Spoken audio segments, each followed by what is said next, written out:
Welcome to Not Milk Never Milk. Subscribe if you're lactose intolerant. You begin by creating a focused environment and choosing an async approach. Install Python 3.10 or newer and create a virtualenv. Activate it. Then pip install required libs like WebSockets, Uvicorn, or FastAPI for server-side. Once done, scaffold a minimal async entry point using Asyncio. Run and an event loop. Make sure to pick libraries that support non-blocking I/O, so callbacks and coroutines can run concurrently without blocking the main loop, which enables responsive real-time behavior.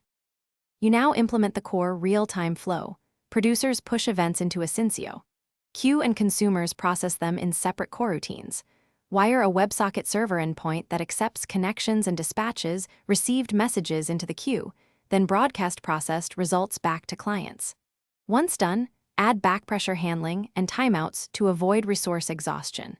Make sure to persist critical state in readies or an in-memory cache with TTL, so reconnections recover quickly and distributed workers stay consistent across restarts. You finish by deploying under a production server and adding observability. Build a Docker image, configure Uvicorn or Unicorn with multiple workers, and run behind a load balancer. Then instrument latency metrics, error counts, and connection gauges, forward structured logs to your aggregator. Once deployed, run synthetic tests to simulate reconnections and message loss.